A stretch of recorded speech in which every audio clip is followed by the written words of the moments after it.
आपका अपने YouTube channel SL magic tips में। तो फ्रेंड्स, आज हम देखते हैं जो HTET TGT एग्ज़ाम हुआ है, जो आज ही हुआ है, उसकी जो CDP है उसकी आंसर की देखते हैं। तो चलिए फटाफट देख लेते हैं। इसमें मैं आपको जो डायरेक्ट है वो आंसर बताऊंगी, क्योंकि इसमें ज़्यादा एक्सप्लेनेशन नहीं करूंगी। ये जो एक शॉर्ट ही वीडियो रहेगी ताकि आप अपने क्वेश्चन मैच कर सकें। आप कमेंट में ज़रूर बताइएगा कि आपके कितना स्कोर हो रहा है। तो चलिए शुरू करते हैं। सबसे पहला क्वेश्चन है कि धीमी गति का अधिगमकर्ता के लिए कौन सा शैक्षिक हस्तक्षेप उपयुक्त नहीं है।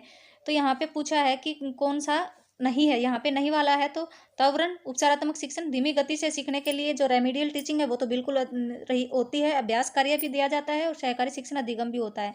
तो जो त्वरण है वो धीमी गति से सीखने वालों के लिए नहीं है। जो तेज गति से जो बच्चा सीखता है, जो टैलेंटेड होते हैं, उनके लिए क्या है, ये एक्सेलरेशन है। तो ये ऑप्शन नंबर 1 सही हो जाएगा हमारा। नेक्स्ट निम्नलिखित में से कौन सी विशेषता पियाजे द्वारा प्रतिपादित संज्ञानात्मक विकास सिद्धांत,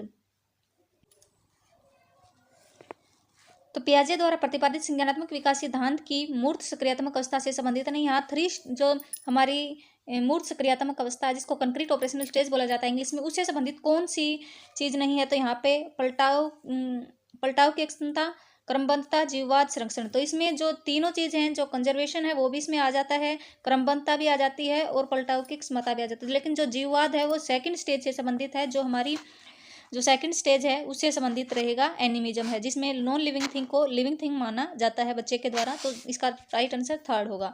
नेक्स्ट है, एक अधिगम कठिनाई के बच्चे के लिए वर्णों और शब्दों में अंतर करने की समस्या उत्पन्न करती है। तो इसका जो राइट आंसर है हमारा क्या हो जाएगा, इसमें वर्णों और शब्दों में अंतर नहीं कर पाता, तो ये क्या हो जाएगा, डिसलेक्सिया हो जाएगा। सेकंड जो हमारा आंसर है वो सही हो जाएगा। नेक्स्ट है, जब एक बच्चे द्वारा सीखा जाने वाला पाठ लंबा और कठिन था, उसे समझ की जरूरत भी अधिक हो, तो सीखने की कौन सी विधि उपयुक्त रहेगी। तो इसमें रहेगी विराम विधि। इसमें उसको थोड़ा थोड़ा गैप दे के जो टीचिंग है वो कराएंगे तो उससे उसको समझ में आएगा, क्योंकि जो कठिन होता है पाठ, इसलिए उसमें विराम विधि उपयुक्त रहेगी। नेक्स्ट है, समावेशी शिक्षा से तात्पर्य है सामाजिक रूप से वंचित बच्चों के लिए शिक्षा, दिव्यांग बच्चों के लिए शिक्षा, सामान्य और दिव्यांग बच्चों के लिए। तो बिल्कुल सही, 4th आंसर हमारा सही हो जाएगा, सभी बच्चों के लिए शिक्षा। नेक्स्ट है, स्टर्नबर्ग के त्रितंत्र सिद्धांत में बुद्धि के किन 3 पहलुओं पर बल दिया गया है। तो इसमें घटकीय, अनुभवजन्य और संदर्भात्मक, ये 3 जो बताए गए हैं, ये बताए गए हैं। इसमें 3 पहलुओं पर बल दिया गया, तो सी नहीं रहेगा हमारा। तो इसका आंसर हो जाएगा A, B और D। A, B, D। तो इसका जो राइट आंसर हो जाएगा 3rd हो जाएगा, A, B, D। क्रियात्मक नहीं आएगा इसमें। नेक्स्ट है,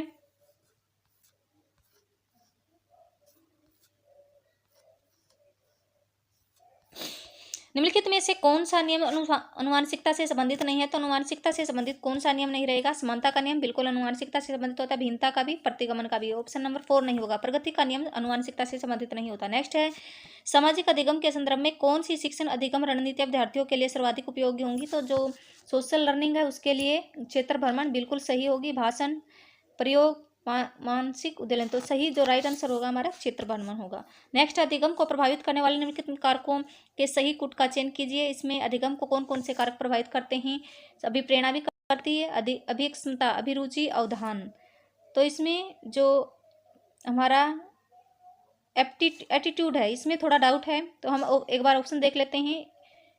बी, A, B, D। तो इसमें ऑप्शन नंबर 4 हो जाएगा सही। A, B, C और D सबके साथ जाएंगे, क्योंकि अवधान तो आएगा ही, अभिरुचि भी आएगी और अभिप्रेरणा भी। इसमें थोड़ा डाउट था, तो इसमें ऐसा कोई ऑप्शन नहीं है, तो 4th हम सभी के साथ जाएंगे, तो इसमें सभी हो जाएंगे। नेक्स्ट है, निम्नलिखित में से कौन सा कारक शिक्षण अधिगम प्रक्रिया को प्रभावित नहीं करता है, शिक्षण का शारीरिक रूप नहीं करता है, पूछा गया है। मानसिक स्वास्थ्य का, विषय वस्तु ज्ञान, संप्रेषण कौशल। तो ऑप्शन नंबर A सही हो जाएगा, शिक्षण का जो शारीरिक रूप है वो प्रभावित नहीं करता है। नेक्स्ट है, निम्नलिखित में से कौन सा विकास का एक सिद्धांत नहीं है। विकास अनुवांशिकता पर्यावरण का उत्पाद है, बिल्कुल सही है। विकासात्मक पैटर्न पूर्वानुमेय होते हैं। विकास रेखीय पथ का अनुसरण करता है, तो सेकंड भी सही है। तो विकास रेखीय पथ का अनुसरण करता है, तो ये सही नहीं है, लीनियर पाथ में नहीं चलता है विकास। तो ऑप्शन नंबर 3 हो जाएगा हमारा इसका आंसर। नेक्स्ट है, निम्नलिखित में से कौन सी किशोरावस्था में सामाजिक विकास की एक सामान्य विशेषता नहीं है। किशोरावस्था में पूछी है कि सामान्य विशेषता नहीं है, माता पिता के साथ सामंजस्यपूर्ण संबंध, नया सामाजिक समूह, पहचान की खोज, वीर पूजा। बिल्कुल ये तीनों सही हैं, लेकिन माता पिता के साथ जो रिलेशनशिप है वो थोड़ा सामंजस्यपूर्ण नहीं होता है किशोर अवस्था में। तो ऑप्शन नंबर A सही हो जाएगा हमारा, 1 सही हो जाएगा। नेक्स्ट है, अधिगम निर्योग्य बच्चों के लिए कौन सा शिक्षण सूत्र लाभप्रद नहीं होगा। जो अधिगम निर्योग्य बच्चे उनके लिए कौन सा सरल से जटिल, सरल से जटिल, ये तो सही होगा। अमूर्त से मूर्त, प्रत्यक्ष से अप्रत्यक्ष, ये भी सही होगा। ज्ञात से अज्ञात, तो ये सही नहीं होगा। अमूर्त हम पहले ही अमूर्त नहीं बता सकते, जो अधिगम निर्योग्य बच्चे हैं उनको मूर्त से अमूर्त की तरफ ले जाएंगे उनको, तो ऑप्शन नंबर सेकंड हो जाएगा। नेक्स्ट है, निम्नलिखित में से कौन सा अधिगम का एक सिद्धांत नहीं है। 14 क्वेश्चन है, तो अधिगम का कौन सा सिद्धांत नहीं है। अभिप्रेरणा, व्यक्तिक पहुंच, निष्क्रिय स्थिति, प्रतिपुष्टि। प्रभावी अधिगम का एक सिद्धांत कौन सा नहीं होगा, तो अभिप्रेरणा देंगे तो बिल्कुल प्रभावी अधिगम होगा। इंडिविजुअल अप्रोच से भी होगा, अगर हम एक एक करके करेंगे तो निष्क्रिय, जो पैसिव अटेंडेंस, तो इसका राइट आंसर 3 हो जाएगा, निष्क्रिय स्थिति से नहीं होगा। नेक्स्ट है 15 क्वेश्चन है, निम्नलिखित में से कौन सा बुद्धि का एक क्रियात्मक परीक्षण नहीं है। तो क्रियात्मक परीक्षण पूछा है यहाँ पे, कौन सा नहीं रहेगा। परफॉर्मेंस टेस्ट कौन सा नहीं रहेगा, तो कोहो का जो ब्लॉक डिजाइन परीक्षण, अलेक्जेंडर का पास एलोग परीक्षण, सेंगुइन फॉर्म बोर्ड परीक्षण, स्टैनफोर्ड बीने परीक्षण, तो ये तीनों हमारे क्या हैं, तीनों हमारे परफॉर्मेंस टेस्ट है। लेकिन कोहो का जो ब्लॉक डिजाइन परीक्षण है वो परफॉर्मेंस टेस्ट नहीं है, तो ऑप्शन नंबर 1 सही हो जाएगा। नेक्स्ट है, व्यक्ति की भिन्नताओं के संदर्भ में कौन सा कथन सही नहीं है। कोई भी दो व्यक्ति बिल्कुल एक समान नहीं होते, ये सही है। व्यक्ति की भिन्नताएं विशेषताओं के संबंध में विचलन है, ये भी सही है। व्यक्ति की भिन्नताएं अपनी समग्रता में व्यक्तियों को अलग करती है, और व्यक्ति की भिन्नताएं केवल अनुवांशिकता का ही परिणाम है। यहाँ पे केवल मैं कर दिया ये चीजें, तो व्यक्ति की भिन्नताएं केवल अनुवांशिकता का परिणाम नहीं होती, ऑप्शन नंबर 4 हो जाएगा। यही पूछा है कि कौन सा कथन सही नहीं है, तो 4th सही नहीं है। नेक्स्ट है, वह शिक्षा जो करके सीखने को बढ़ावा देती है और सीखने के विद्यार्थियों को उनके वातावरण के साथ अंतरक्रिया सुनिश्चित करती है, वह कहलाती है। विशिष्ट शिक्षा करके सीखने पर बल देती है। एकीकृत शिक्षा, समावेशी शिक्षा, तो प्रगतिशील शिक्षा रहेगा, इसका राइट आंसर सेकंड आ जाएगा। नेक्स्ट है, निम्नलिखित में से कौन सा युगम अभिप्रेरणा के सिद्धांतों एवं उनके प्रतिपादों के संबंध में सही नहीं है। मूल प्रवृत्ति का सिद्धांत, बिल्कुल ये गलत है हमारा, तो यही आंसर हो जाएगा। मूल प्रवृत्ति का सिद्धांत मैकडूगल ने दिया था, आवश्यकता ये मैस्लो ने दिया, ये सही है। प्रणोद सिद्धांत वुडवर्थ, उपलब्धि अभिप्रेरणा सिद्धांत मैकलीड और एटकिंस ने ये दिया था, ऑप्शन नंबर ए सही हो जाएगा हमारे इसका। नेक्स्ट है, सतत एवं व्यापक मूल्यांकन का सही अर्थ है, तो सतत एवं व्यापक मूल्यांकन का सही अर्थ लगातार परीक्षाएं लेना, बिल्कुल नहीं है। उपयुक्त अंतराल के बाद निरंतर परीक्षाएं लेना हो सकता है। शैक्षिक और शैक्षिक पक्षों दोनों का मूल्यांकन, ये तो 100% सही है। केवल शैक्षिक उपलब्धि मापना, तो ये केवल वाला भी नहीं होगा। तो मैंने बताया केवल वाला तो कोई भी ऑप्शन हमारा पॉजिटिव नहीं होता है, तो इसमें हमारा बी और सी हो सकता है, तो बी और सी किसमें सेकंड सही हो जाएगा। नेक्स्ट है, पैब्लो के अनुबंधन सिद्धांत में स्वाभाविक या कृत्रिम उत्पादों के मध्य अनुबंधन को कौन सा कारक धनात्मक रूप से प्रभावित नहीं करता है। यहाँ पर नहीं करता है पूछा गया है। उद्दीपकों के प्रस्तुतिकरण का उपयुक्त समय, उद्दीपकों की पुनरावृत्ति, नियंत्रित वातावरण, तो यहाँ पे एक बार इंग्लिश में देख लेते हैं। Timings of stimulus presentation, repetition of stimulus, controlled environment, lake of motive, तो इसमें जो प्रेरक की कमी है इसकी कभी कहीं बात नहीं की गई पैब्लो के जो अनुबंधन सिद्धांत है उसमें, तो 4th सही हो जाएगा हमारा। धनात्मक रूप से प्रभावित नहीं करता, अनुबंधन का कौन सा कारक धनात्मक रूप से प्रभावित नहीं करता, इसमें थोड़ा डाउट आप देख लेना, मेरे हिसाब से इसका 4th होगा। नेक्स्ट है, निम्नलिखित में से कौन सा वस्तुनिष्ठ प्रकार का प्रश्न नहीं है, तो इसमें जो हमारा ऑब्जेक्टिव टाइप, मिलान बिल्कुल ऑब्जेक्टिव टाइप में आते हैं, बहुविकल्पी और स्थान भी, तो विश्लेषणात्मक प्रश्न है वो ऑब्जेक्टिव टाइप में नहीं आते हैं। नेक्स्ट है, पियाजे के नैतिक विकास के सिद्धांत के अनुसार किशोरावस्था क्या है। इसमें किशोरावस्था है नैतिक यथार्थवाद की व्यवस्था, बांधिक नैतिकता की अवस्था, प्रायत नैतिकता की अवस्था या स्वायत्त नैतिकता की अवस्था। बिल्कुल किशोरावस्था में जो स्टेज ऑफ ऑटोनोमस मोरालिटी की होती है, स्वायत्त नैतिकता की अवस्था होती है, 4th हमारा जो सही हो जाएगा।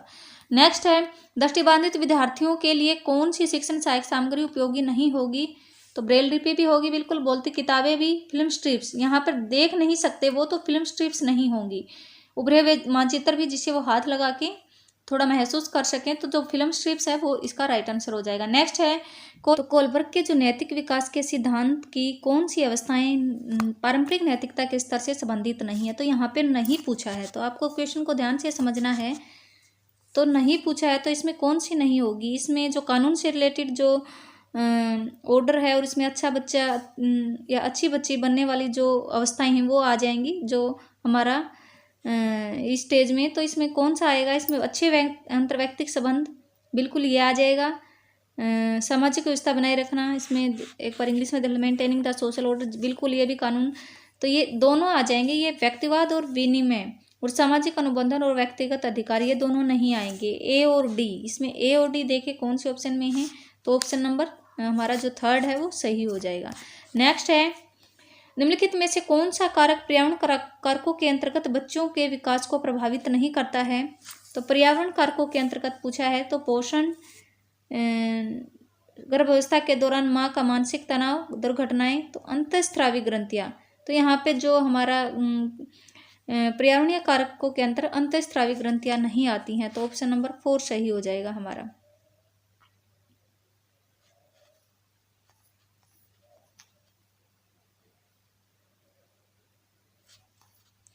गैने के अनुसार एक शिक्षक द्वारा विद्यार्थियों को किस उच्चतम स्तर के शिक्षण तक ले जाने का प्रयास किया जाता है? तो सबसे इसमें 8 प्रकार बताए थे, तो इसमें जो सबसे उच्चतम स्तर रहेगा समस्या समाधान अधिगम, ऑप्शन नंबर सेकंड हो जाएगा। उपयोग का नियम, अनुप्रयोग का नियम थोर्नडाइक के अधिगम के सिद्धांत के अनुसार किस सीखने के नियम से संबंधित है? तो ये हमारे प्रभाव के नियम से संबंधित है, ऑप्शन नंबर 3 सही हो जाएगा। नेक्स्ट है, किशोरावस्था के स्वीकृत सामाजिक व्यवहार पैटर्न के सही कूट का चयन कीजिए। तो इसमें नेतृत्व कुशलता होती है, बिल्कुल परानुभूति भी होती है, अहम केंद्रिता नहीं होती है, तो इसमें ए और बी 1 सही हो जाएगा।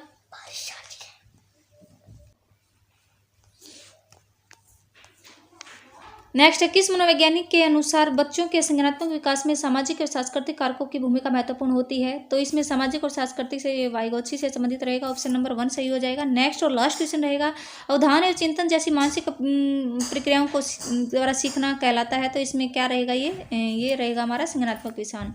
तो ये आप देख लीजिए, आप कमेंट कीजिए कि आपके कितने बन रहे हैं। Thank you so much.